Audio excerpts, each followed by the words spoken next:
It was a warm Saturday afternoon in the city, and the streets around the famous Grand Avenue were buzzing with excitement. People from all over the city gathered outside the luxury hotel, where the biggest car show of the year was taking place. There were expensive cars, famous people, and a crowd that included businessmen, car lovers, reporters, and curious bystanders. Every year, this event attracted those who wanted to see the latest and greatest in car design, technology, and speed. In the center of all the excitement was a tall, elegant man in his early 50s. His name was Jonathan Pierce, and everyone knew he was the CEO of a huge tech company that had recently invested in luxury automobiles. Jonathan was known for his confidence and a little bit of arrogance. He loved being the center of attention, and he loved his supercar even more. It was a brand new, bright red car with shiny black wheels and a powerful engine. The car was custom built and so rare that people whispered about how much it cost and who had designed it. Out of his car and looked around with a smile, people rushed to take photos and videos of the car and the famous man who owned it. Security guards made sure that nobody got too close. Jonathan waved to the crowd and enjoyed the admiration he received. He loved showing off his car and his success. Today, he wanted to make a big impression. He was already thinking of ways to get more attention. Standing at the edge of the crowd was a young woman named Maya Thompson. Maya was in her late 20s, wearing simple jeans and a blue t-shirt, her hair tied back in a ponytail. She didn't look rich or famous, but she had a calm and confident presence. Maya worked as a mechanic in a small garage across town. She had loved cars since she was a little girl, helping her father fix old trucks in their backyard. She knew a lot about engines, but she rarely got the chance to work on luxury cars. Today she came to the event to see the best cars up close and maybe learn something new. Maya walked quietly around the cars, taking mental notes and admiring the engineering. She didn't care about fame or expensive things. For her, it was all about the machines, the way they worked, the stories they told, and the dreams they carried. She stopped near Jonathan's car, her eyes shining with interest. She studied the car's design, noticing small details others missed. Jonathan, always looking for attention, noticed Maya staring at his car. He decided to make a show of it. He called out loudly, "Hey there! Like what you see?" The people around turned to look, sensing something interesting was about to happen.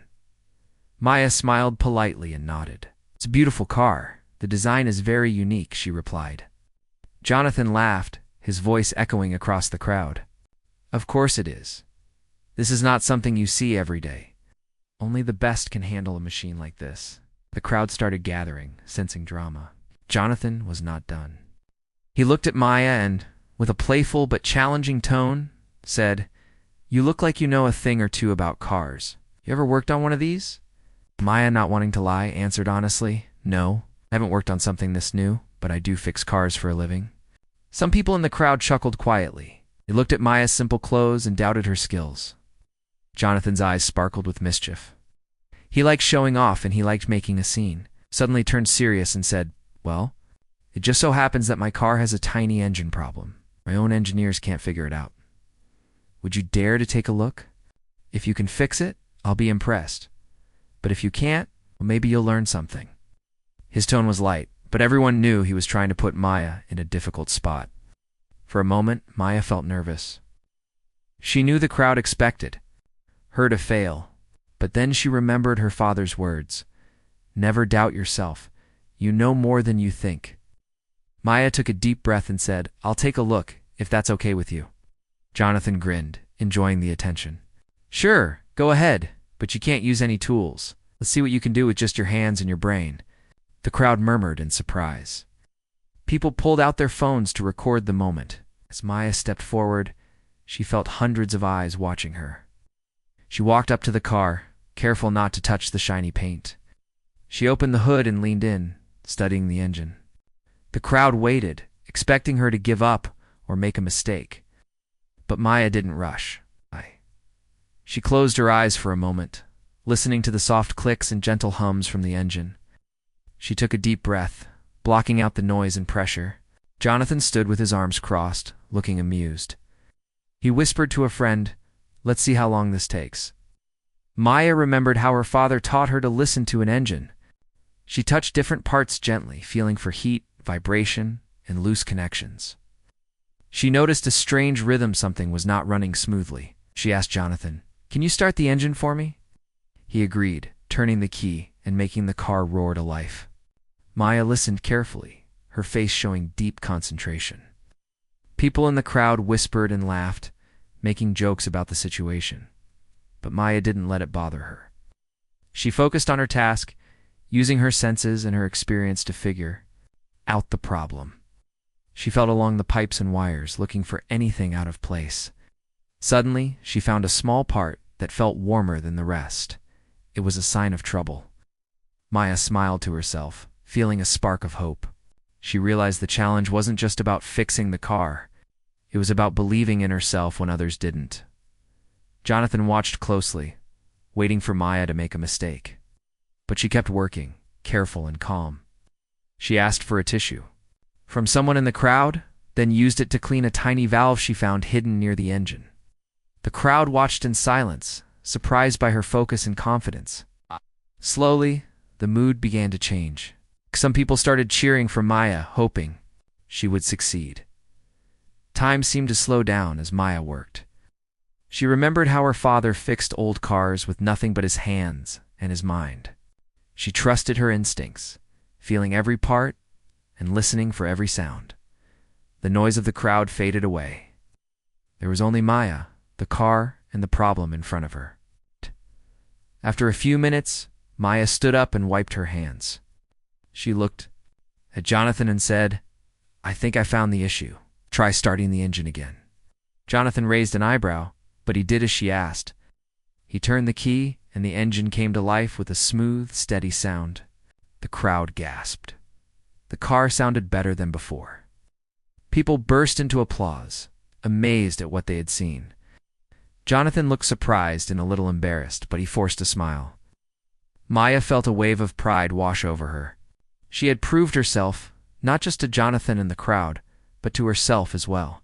The challenge that was meant to embarrass her had become a moment of victory. As the applause continued, Maya realized that sometimes you don't need fancy tools or approval from others. Sometimes all you need is skill, heart, and the courage to believe in yourself, even when nobody else does. And in that moment, standing beside the supercar, Maya knew that she was exactly where she was meant to be. The crowd around Jonathan's supercar grew larger by the minute, with people pressing in from every direction. Even some reporters from local news stations pointed their cameras toward the scene, hoping to catch something special. All eyes were on Maya, who was standing in front of the open hood, carefully inspecting the engine. The bright sun reflected off the car's polished surface, making the scene feel even more dramatic. Jonathan leaned against the fender, arms crossed, a smile on his face. He was sure this would be over soon. He whispered to his assistant, "Let's see if she can even name a single part under there." But Maya's expression didn't change. She looked relaxed, her eyes moving with purpose, scanning every detail. In her mind, she was completely alone with the car. She did not hear the whispers, see the pointing fingers, or feel the doubting looks. Some people in the crowd started murmuring, making guesses about what Maya would do next. A man in a suit laughed quietly. She's probably never seen an engine this complicated. Others, however, watched with interest and even a bit of hope. A young girl standing with her father whispered, "I think she can do it, Dad." Her father smiled, squeezing her hand. "Let's see. She looks like she knows what she's doing." As Maya continued her careful inspection, Jonathan couldn't resist making things harder for her. "Remember, you can't use any tools. No wrenches, no fancy gadgets. It's just your hands and your brain," he said loudly, making sure everyone heard him. The crowd giggled, but Maya only nodded. She understood the rules, and honestly, she preferred it this way. Her father always told her, if you really know something, you don't need anything fancy. Trust yourself. Maya leaned closer, her hands moving gently across the engine. She listened for tiny clicks, felt for vibrations, and watched how each part moved. Suddenly, she heard a faint rattle. She focused on the sound, closing her eyes for a second. It was coming from deep inside, somewhere that most people wouldn't think to check. Carefully, she followed the noise with her fingers, tracing the path of the engine parts. She felt a tiny metal piece that was shaking ever so slightly. She glanced at Jonathan and asked politely, "Can you start the engine again, just for a moment?" Jonathan rolled his eyes but agreed. He stepped inside, pressed the button, and the supercar roared to life. The engine's sound was beautiful, but there was a tiny, almost hidden, uneven beat. Maya bent close to the open hood, her ear almost touching the engine. She could feel the car's heartbeat just like her father taught her. After a few moments, she said, "You can turn it off now, thank you." Jonathan did as she asked, curiosity beginning to replace his smugness. He was surprised at how serious she seemed, how calm and steady she was, even with so many people watching. Maya thought carefully. She didn't rush. Instead, she took a deep breath and gently tapped the small part she found earlier. It felt loose but not broken. She noticed a thin layer of dust and a faint oily smell signs that something wasn't working right. She remembered how in her father's garage, they sometimes fixed old engines with just a piece of wire or a shoelace, if that's all they had. Maya looked around at the crowd. "Does anyone have a hairpin?" she asked, her voice clear and steady. For a moment, there was silence. Then a woman in the front row quickly handed her a shiny metal hairpin. "Here, you can use mine," she said, offering it with a hopeful smile. Maya thanked her and bent over the engine again. She used the hairpin to gently poke and clear out the tiny space around the loose part, removing a bit of debris that had built up over time. Her movements were gentle but sure, as if she had done this 100 times before. She adjusted the part with her fingers, turning it slowly until it clicked back into place. The crowd watched in silence, some holding their breath. Meanwhile, Jonathan's friends whispered among themselves. "She might actually know what she's doing," one of them said, sounding both surprised and worried. Jonathan didn't say anything, but his eyes narrowed as he watched every move Maya made. Maya finished with the hairpin and handed it back to the woman, thanking her again. She wiped her hands on her jeans and looked at Jonathan. "One more thing I'd like to check," she said softly. She knelt down and looked underneath the car, her eyes scanning for leaks or loose connections. She noticed a tiny drop of oil hanging from a pipe. It wasn't a big leak, but if left unfixed, it could cause problems. She reached up and twisted the pipe, fitting carefully with her bare hands. It tightened just a little, enough to stop the drip. She stood up, brushed off her knees, and took a step back. "All right," she said. "Can you try the engine one?" "More time?" Jonathan hesitated, but the crowd encouraged him. "Come on, give it a try," someone called out. Jonathan climbed in, pressed the button, and the supercar's engine started again. This time, the noise was smooth, strong, and steady. The rattling was gone. The heartbeat was perfect. People gasped, and then burst into cheers. For a few seconds, all you could hear was clapping, shouts of wow, and whistles of excitement. Jonathan was stunned. He stepped out of the car, staring at Maya as if seeing her for the first time. He looked back at the engine, then at her, and finally managed a small, surprised laugh. "How did you do that?" he asked. Maya smiled, a little shy but proud. "You just have to listen to what the car is telling you. Every machine has its own way of asking for help." People rushed forward, wanting to shake Maya's hand and congratulate her. The woman with the hairpin hugged her. The young girl who had believed in her earlier looked up at her with shining eyes. "You were amazing," the girl said, grinning wide. Maya knelt down and said, "Thank you. Always believe in yourself, no matter what people say." Suddenly, someone in the crowd called out, "You should be working for a big company. They need people like you." Others agreed, and soon people were chanting Maya's name. Even the reporters, who had come looking for an embarrassing story, now wanted to interview her about her talent and her journey. Maya felt overwhelmed but happy. Jonathan, for the first time, looked humbled. He stepped forward and said, "I challenged you because I didn't think anyone could fix this without special tools. You proved me wrong. I'm impressed, Maya." He held out his hand and Maya shook it. The crowd clapped even louder. Maya knew her life was about to change. She could see it in the faces of the people around her, their respect, their excitement, their hope. But in that moment, she was just happy to have done her best, and to have proved, not just to others, but to herself, that she was capable of anything. As the crowd began to move, some people lingered, wanting to talk to Maya or ask her questions about cars and engines. She answered everyone with patience and a smile, loved talking about her passion, and she wanted others to feel inspired too.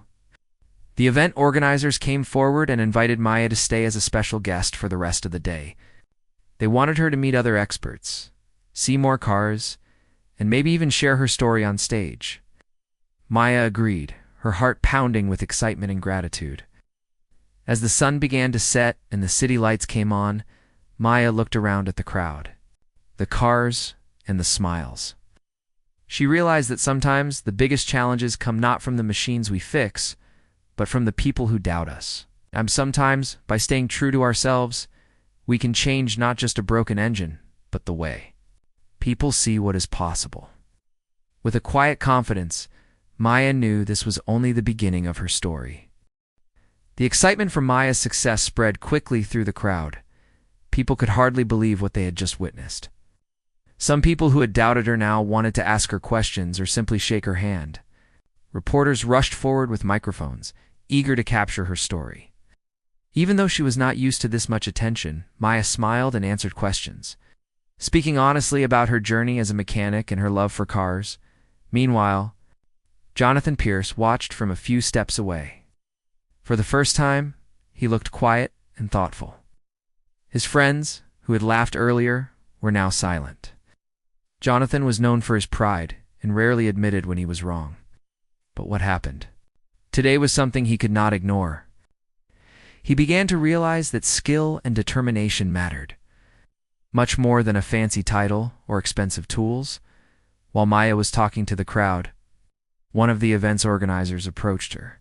He was an older man with a kind face and a gentle voice. "Maya, would you mind sharing what you did to fix the car?" he asked. Maya nodded and explained step by step how she listened to the engine, noticed the tiny vibration, and used her senses to find the hidden problem. She even held up the borrowed hairpin and explained how she used it as a tool. The organizer was impressed. "You have a special gift," he said. "Most people would have given up, but you didn't. You trusted yourself." Maya blushed, feeling both proud and grateful. The young girl who had cheered for Maya earlier listened closely and whispered to her father, "I want to be like her one day." Her father smiled and nodded, knowing this moment would stay with his daughter forever. As Maya finished answering questions, crowds slowly started to spread out and return to the other cars. But Maya's work was not done. She wanted to be. Sure, Jonathan's supercar would not have any more problems. She asked Jonathan if he would allow her to take a final look under the hood. This time, he agreed without hesitation. He had seen her talent, and even though it hurt his pride a little, he was willing to trust her. Maya bent over the engine one last time, checking the places where she had made adjustments. She wiped away a bit more dust and checked the oil level. She noticed a small, loose wire and carefully pressed it into place. Jonathan watched her work, seeing the focus and care she gave to every detail. For the first time, he felt a sense of respect, not just for Maya, but for all people who worked with their hands and their hearts. While Maya was busy, Jonathan's assistant brought over a bottle of water. "You did an amazing job," he said. Kindly. "Nobody has ever impressed Mr. Pierce like this before." Maya smiled and thanked him, grateful for the support. She didn't feel like a hero. She just felt happy to help and proud of what she had done. A little later, the event's main speaker took the stage and called for everyone's attention. He praised Maya in front of the entire crowd, telling her story and explaining how she fixed the car with no tools and no fear. He said, "Today Maya showed us that real skill comes from passion and hard work, not from titles or expensive equipment." Loud. The crowd cheered loudly, and Maya felt a wave of joy wash over her. For a few moments, she felt like she was floating above the world. Jonathan, listening from the front row, felt something shift inside him. He had started the day wanting to show off and make himself look great, but now he realized that true greatness was about lifting others up and admitting when you're wrong. He stood up, walked over to Maya, and surprised everyone by asking if she would join him on stage. The two stood side by side as the crowd applauded. Jonathan looked at Maya and said, "You taught me something important today. I was wrong to doubt you, and I'm grateful you were brave enough to prove me wrong." After the speeches, many people wanted to talk to Maya. Some were car owners who asked if she would take a look at their cars. Others were parents who wanted advice for their children interested in engineering or mechanics. Maya took time for everyone, answering questions and sharing stories from her own life. She encouraged young people, especially girls, to follow their dreams. No matter how difficult things might seem, later that evening, as the event began to wind down, Maya found a quiet spot to sit and catch her breath. She looked up at the city skyline, the lights beginning to twinkle as the sun set behind tall buildings. She thought about her father and wished he could see her now. She remembered all the long hours they spent in the garage, the greasy hands, and the laughter they shared. While fixing old cars, just then, Jonathan approached her, this time without his usual crowd. He looked different, humble, even a little nervous. "Maya," he began, "I want to say thank you, not just for fixing my car, but for reminding me what really matters. Too often people like me forget that talent and heart are more important than reputation." Maya nodded, understanding. She didn't need a speech or a big reward. The respect she earned today meant more than any money. Jonathan hesitated, then offered her a business card. "If you ever want a job, I'd be lucky to have you on my team. I mean it." Maya took the card, smiling, but she wasn't sure what her future would hold. She loved her little garage and the freedom to help people on her own terms. Still, she appreciated the offer and thanked him sincerely. As the last of the crowd left and the staff began cleaning up, Maya stood by the supercar one last time. She ran her hand over the cool, smooth metal, feeling proud, but also calm. Which had brought her so much attention was just another machine in the end. What really mattered was the journey she had taken, the doubts she had faced, the trust she had found in herself, and the inspiration she had given to others. Before leaving, Maya spoke to the young girl and her father again. She knelt down and looked into the girl's eyes. "Don't ever let anyone tell you that you can't do something because of who you are," Maya said softly. "If you love something, keep working at it. The world needs people who care and try their best." The girl nodded, her face glowing with hope. Walking away from the event, Maya felt lighter than she had in years. She had faced a challenge in front of hundreds of people and proved herself, not just as a mechanic, but as someone who would not give up, no matter what others thought. She knew the path ahead would still have its struggles. There would always be people who doubted her or tried to hold her back. But now, she carried with her the memory of this day and the knowledge that she could handle anything that came her way. Back at her own garage that night, Maya sat down with a cup of tea, replaying the events of the day in her mind. She looked at her old worn tools and smiled. They weren't fancy, but in her hands, they felt like magic. She decided she would keep working hard, keep learning, keep inspiring others.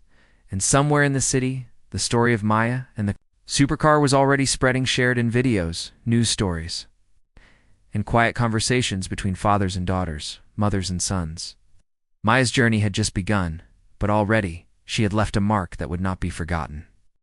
The next morning, the city buzzed with a different kind of energy. The story of Maya and the supercar had spread like wildfire. Videos from the event were shared again and again on social media. People talked about how the proud CEO had dared a quiet mechanic to fix his car with no tools, and how she had done it with nothing but her hands, her memory, and her heart. Reporters who had come expecting a spectacle now wanted the truth, the full story of the woman who surprised everyone. At the same car show venue, a smaller crowd had gathered near the stage. The organizers had asked Maya to come back. They wanted her to speak, not as a celebrity, but as someone real who had earned respect through action. Maya agreed, though she felt a little nervous. She had not planned to be in the spotlight again so soon. Still, she believed that her story could help others, and that kept her strong. Jonathan Pierce was already there, standing a little off. To the side, he no longer wore the same smug expression from the day before. His face showed something else's thoughtfulness. He had spent the night thinking about what had happened. He had replayed the moment when Maya had fixed the car and the way the crowd had changed. He had also listened to messages from people across the country, some praising Maya, others quietly asking him why he had tried to embarrass her in the first place. It was a frame of mind he did not like, but it was honest. When Maya stepped up to the small raised platform, a quiet wave of applause came from the people near her. She stood in front of the microphone, looked out at the faces, and took a breath. She did not speak about fame or success. She told the story simply. She talked about her father, the lessons he gave her, and how she learned to listen to engines, like they spoke to her. She said she had not come to prove anyone wrong. She had come because cars were her love. The crowd listened. She did not use big words or promises, just truth. After she spoke, the applause grew. People clapped not because she was famous, but because they felt the honesty in her voice. A few of the younger women in the crowd wiped their eyes silently. A man in his 60s leaned toward his friend and said, "That's the kind of person I wish I'd met when I was young." Maya stepped down, and a group of students from a nearby technical school came forward. They asked if she would visit their class, if they could learn from her. Maya agreed, quietly promising she would find time. Jonathan stepped forward. The room grew quiet again.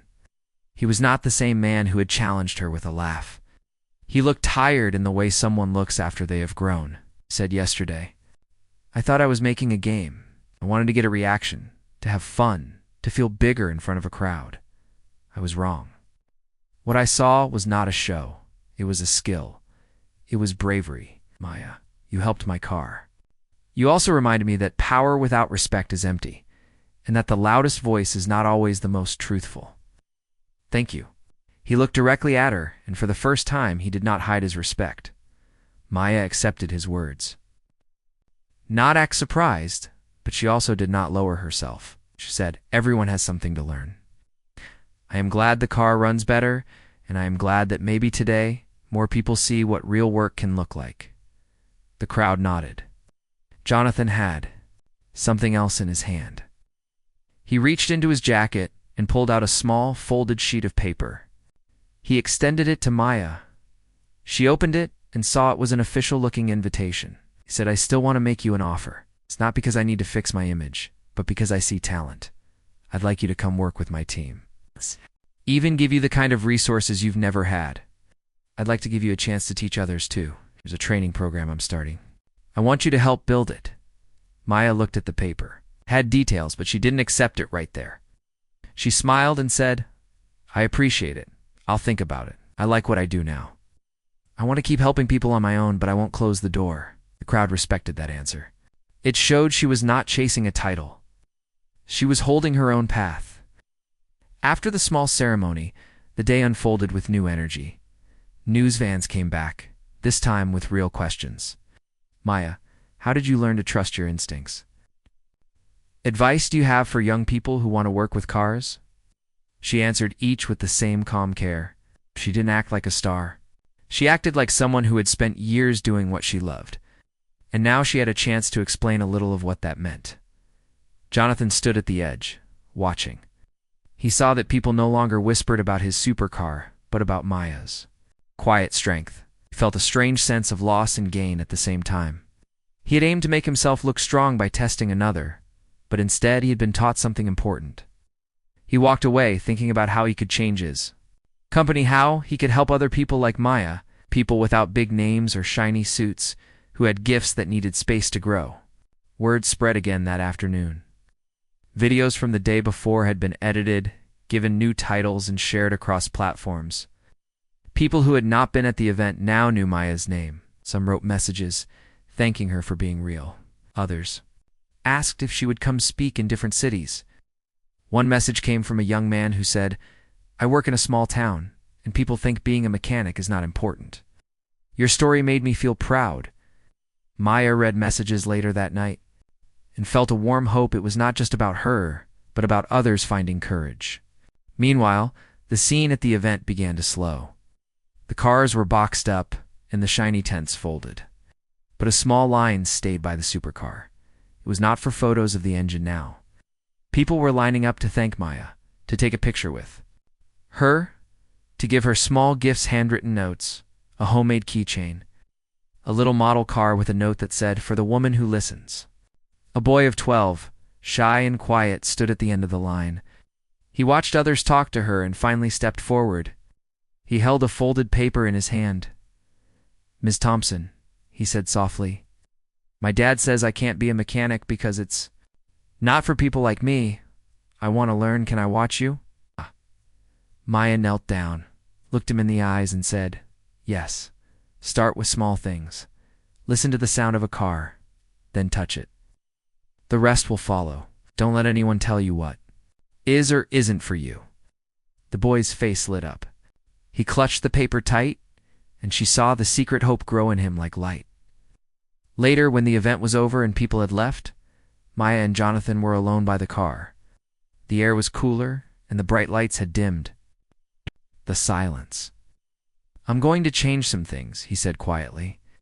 "I want to start a program like the one I offered you, not to control it, but to help people who are like you, people who don't get noticed unless they prove themselves in some dramatic way. I was part of the problem. I want to try to fix it." Maya listened. She felt something in her chest loosen. Not because she wanted applause, but because she hoped the change would help more than just her. He added, "I'd also like to help you, not by taking over your garage, but by giving you a chance to get people there. I can help more young people learn if they can come to you, if they can see how you work." Maya thought about it. She had a small space, a few tools, and a big dream. She nodded slowly. "I'll think about how we can do that," she said. That night, Maya returned to her own neighborhood. As she walked past the old closed gates of her small garage, the place smelled like oil and history. She turned on the single light above the door and opened it. Inside, her tools waited. They were simple. They had marks and scratches from years of use. She sat on the stool and breathed in the familiar air. She pulled out the business card Jonathan had given her and placed it carefully in a drawer. She didn't need it to know her worth, but she kept it as a reminder that the world was wider now. She took out a small notebook and wrote a new note at the top of a fresh page. "Help others see what they can do. Start small. Keep listening." Then she closed the notebook, turned off the light, and sat quietly for a moment. She did not see herself as a hero, but she knew that something had shifted, not just around her, but inside her own belief. She had faced a challenge that could have broken her confidence, and instead, it had built something stronger. Above the city, the lights glowed softly. Somewhere, the boy with the paper would try to listen to a car for the first time. Somewhere, a young woman would watch one of the videos and think, "Maybe I can too." Maya slept that night with a feeling that tomorrow would bring new work, new stories, and new chances. She did not know all the next steps, but she trusted the way she moved forward, slowly, honestly, with hands that knew how to help and a heart that wanted others to grow. The weeks after the event moved fast, but in a quiet way. Maya went back to her small garage and kept working like she always did. The world around her had shifted, but she stayed grounded. People still came by, some brought their cars for help. Others wanted to talk, and some brought gifts or letters from young people who said her story made them believe in themselves. Maya answered each person with calm, honest words. She kept her routine, but the routine now had new meaning. Every time she picked up a wrench or listened to a car engine, she remembered the morning she faced a crowd and turned doubt into respect. Jonathan Pierce kept his promise. He didn't try to take over Maya's space or push her into a corporate role. Instead, he quietly used his influence to connect her with people who could help expand what she already had. A local nonprofit that helped young adults with job skills reached out. They offered to help Maya with a small grant to improve her garage, better lighting, a safe place to teach, and a little money to buy a few basic tools that she had been fixing for years. She accepted with gratitude but kept the changes simple. She did not want her space to lose its soul. It was still the garage where her father had taught her, the place where she had learned to listen to engines, and the place where real work happened with real people. Jonathan also started the training program he had spoken about. It was different from anything his company had done before. He invited people like Maya, skilled, quiet, hardworking, who never had a big title or a shining resume, gave them a platform to teach, to share their knowledge, and to be seen. He asked Maya for advice on how to shape it, and she suggested something small but powerful. Bring in local students, especially from underrepresented neighborhoods, and let them watch real work, not staged lessons.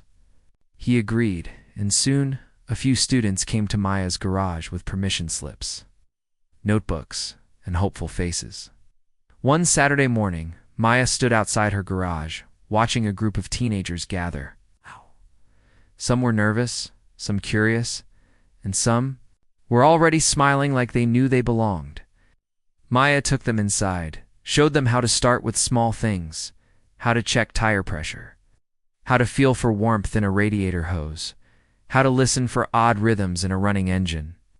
She told them stories about her father, the day she had fixed the supercar, and why she never let someone else define her value. The students asked questions. They tried things with their own hands. They felt the change inside themselves when a machine responded to their attention. One of the boys, the same shy 12-year-old from the event, now older by a few months, adjusted a loose belt and watched the engine run smoother. His face lit up like a sunrise. He looked at Maya and whispered, "I can do this." She smiled, and that small moment felt like the start of many. Word traveled again, not because of viral videos now, but because of quiet stories passed from neighbor to neighbor. A woman who had once watched Maya work brought her niece, who had always been told she couldn't work on cars because it was not for girls. Maya showed the niece how to hold a wrench, how to check fluid levels, and applauded her first successful brake inspection. The girl's confidence grew. She started coming every week, and soon she brought her friends. They called themselves Maya's crew. Jonathan visited sometimes, not to be seen, but to listen. He'd quietly stand near the door, watching how Maya worked with the students, how she gave criticism with kindness, and how she celebrated small wins. He learned from her again. He began using his platform to share stories of the people she trained. He would send invitations to high schools, neighborhood centers, and job programs, saying simply, "Come see what real work looks like. Learn from someone who has earned it." His company started giving small scholarships for tools, and a few of Maya's students got small grants to continue learning. The partnership between them grew without pressure. Jonathan helped organize a weekend fair where Maya and her students showed their skills to the public. They set up simple stations: test the engine, basic tune-up, and ask a mechanic. People came from the community, not just to watch, but to try.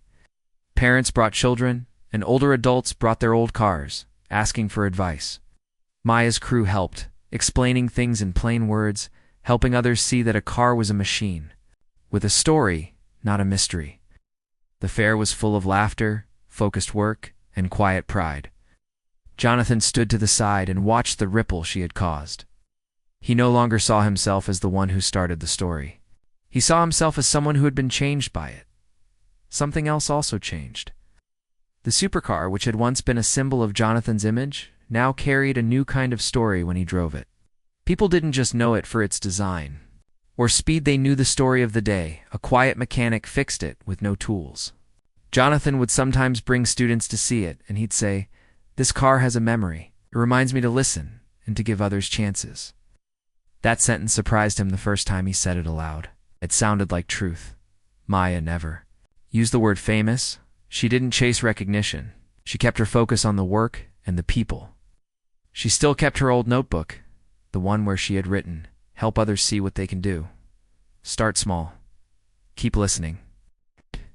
Added notes every day. She wrote down the names of students, the small improvements they made, and the things they taught her in return. She'd learned that teaching was not only giving, it was getting courage, new ideas, and a lesson in patience. One morning, she added a new line: "Change starts when someone believes and keeps showing up." Months passed, and the small garage became a quiet beacon. Maya received a letter from a nearby city asking if she could come speak at a youth center. She went, carrying nothing fancy, just a few stories, an old hairpin, and the calm way she had of making people feel seen. Crowd listened as she spoke about doing real work, about how one challenge could open other doors if you stayed true to who you were.